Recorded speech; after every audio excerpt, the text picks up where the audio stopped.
What if I told you that the moment your child stops learning is actually when their brain starts to do the most important work? We've been told that more lessons, more curriculum, more hours equal better education. But neuroscience tells a completely different story. In this episode, we're going to discuss the most underrated part of the learning process and the best way to implement it.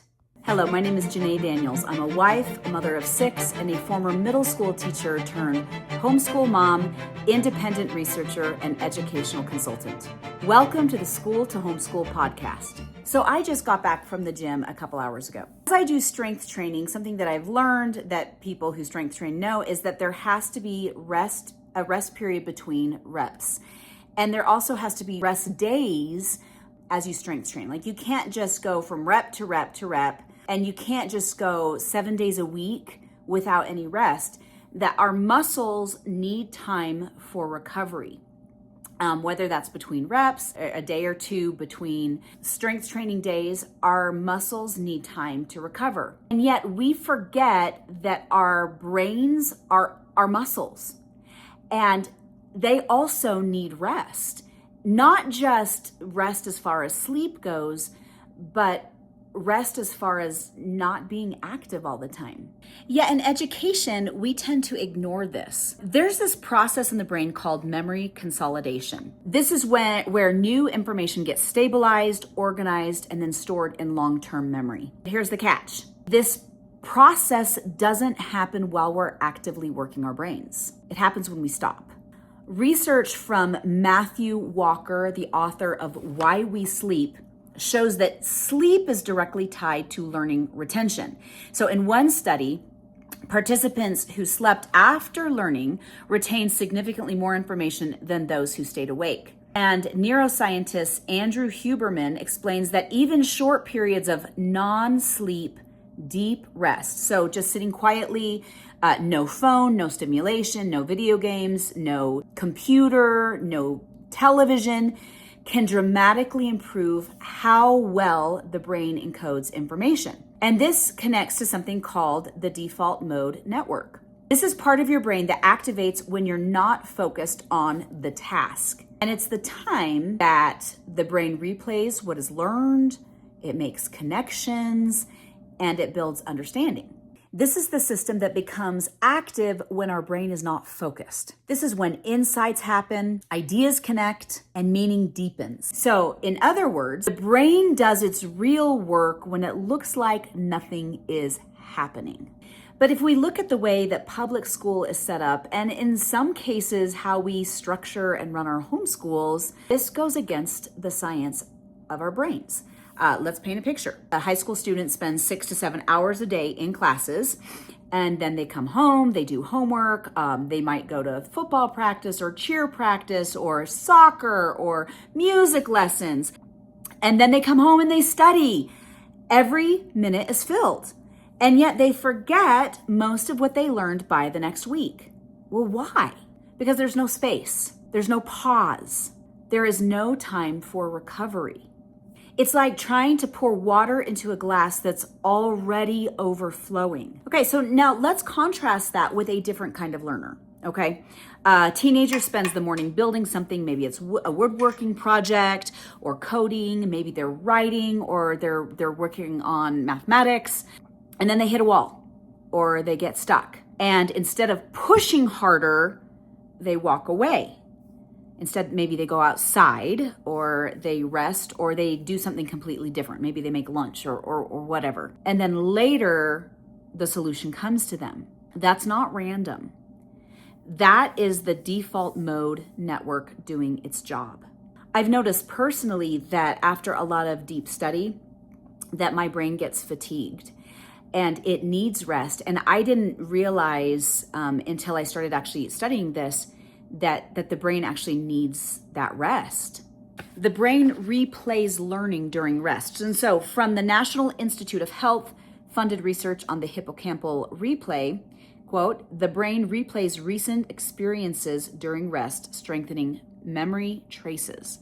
Also, from a study in psychological science, Wakeful resting after learning enhances memory retention compared to engaging in new tasks. I think sometimes, especially as homeschool moms, we want to switch from thing to thing to thing, but we have to allow for space and rest so that the brain can retain the information, so that it can replay that information so it can go into long-term memory. Even sitting quietly, no phone, no stimulation at all, no scrolling, helps the brain lock in what has just been learned.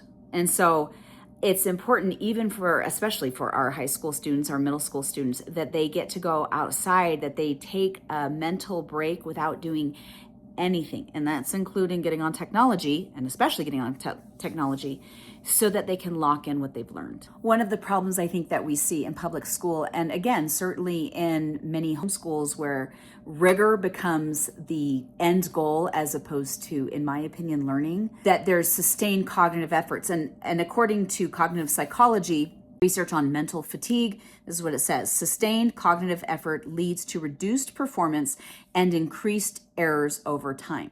So more time does not equal better learning, especially when the brain is exhausted. It actually leads to errors. This is something as homeschoolers that we can change. We can have shorter learning spurts and then time of rest so that the child's brain can process the information. I think it's interesting that part of the Charlotte Mason philosophy is to have short lessons. Charlotte Mason was an educator at the turn of the 20th century, and she had this understanding of children. And so one of the things that she taught was that lessons needed to be short and that there needed to be time for play. She knew that and understood that before any brain research ever came out. Here's the uncomfortable reality. The traditional school model is built entirely on input. There are bells, transitions, no deep processing, minimal time for reflection, homework stacked on top of homework, and almost completely ignores recovery. There is no rhythm of learn, rest, integrate. And without that rhythm, we do not get mastery. We get burnout.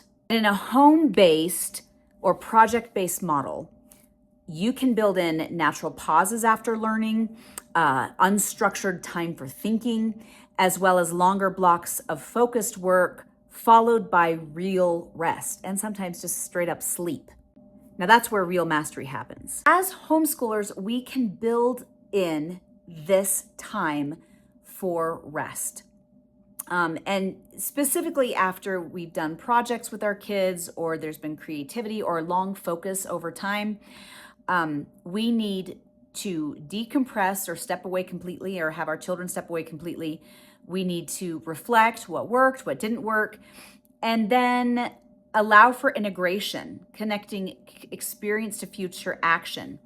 If we skip this part, it'll lead to mental overload, reduced quality on the next task, and loss of long-term learning. So what does effective recovery look like? Well, not all rest is equal. Frankly, scrolling your phone is not true recovery. Real recovery includes quiet time without any input, walking, especially outside of the house, sleep, which is actually the most powerful form of recovery, light, low pressure activities such as drawing, tinkering, just reading for pleasure, and then conversation and storytelling, which allows for processing out loud. A simple framework that you can use is that after any learning block or project, stop before exhaustion, number one. Number two, take 15 minutes to 60 minutes of real rest without any screens, if possible.